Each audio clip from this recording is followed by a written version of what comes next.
নমস্কাৰ বন্ধু বান্ধৱীসকল, পুনৰ এটা নতুন ভিডিঅ'লৈ আপোনালোক সকলোকে স্বাগতম জনাইছোঁ। আৰু প্ৰথমবাৰৰ বাবে যদি মোৰ চেনেলটো ভিজিট কৰিছে তেনেহ'লে ছাবস্ক্ৰাইব কৰি ল'ব আৰু কাষতে থকা বেল আইকনটো ক্লিক কৰি দিব।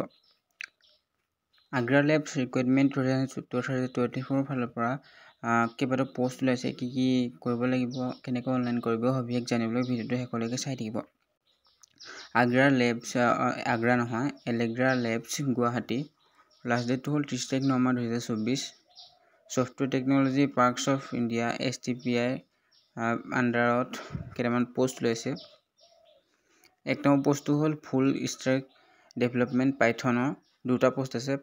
চেলাৰীটো দিব 25,000ৰ পৰা 45,000 ভিতৰত। এজ লিমিটটো মেনশ্যন কৰা নাই, 18 বছৰৰ ওপৰতে হ'ব লাগিব। আৰু এডুকেশ্যনেল কোৱালিফিকেশ্যন লাগিব MCA বা ME বা MTech বা MSc ইন IT আৰু কম্পিউটাৰ চায়েন্সত কৰা হ'ব লাগিব। স্কিলটো পাইথন বা ডিজাংকো ফ্লাস্ক ডেভেলপাৰ এইবোৰ এক্সপিৰিয়েঞ্চ থাকিব লাগিব। এক্সপেৰিয়েঞ্চ ডাটাবেছ MySQL PGSQL এইবিলাক ভালকৈ জানিব লাগিব। তাৰপিছত 2 নম্বৰ পোষ্টটো হ'ল ফুল ষ্টেক ডেভেলপমেণ্ট ক'ৰ PHP। পোষ্ট আছে দুটা। পে স্কেল হ'ব 25,000 পৰা 45,000 ভিতৰত দিব। এডুকেশ্যনেল কোৱালিফিকেশ্যন লাগিব MCA বা ME বা MTech বা MSc in IT or computer science কৰা হ'ব লাগিব।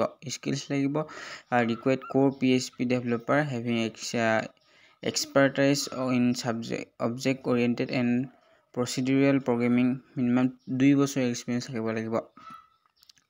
আৰু এপ্লিকেশ্যন ফিজটো নীল হয়, এপ্লিকেশ্যন ফিজ দিব নালাগে। আৰু কেনেকৈ অনলাইন কৰিব আপোনালোকে এপ্লাই অনলাইন বাই ভিজিটিং অনলাইন কৰিব লাগিব www.allegralabs.com কেৰিয়াৰ। এইটোত আপোনালোকে অফিচিয়েল ৱেবছাইটত গৈ নিজে অনলাইন কৰিব পাৰিব।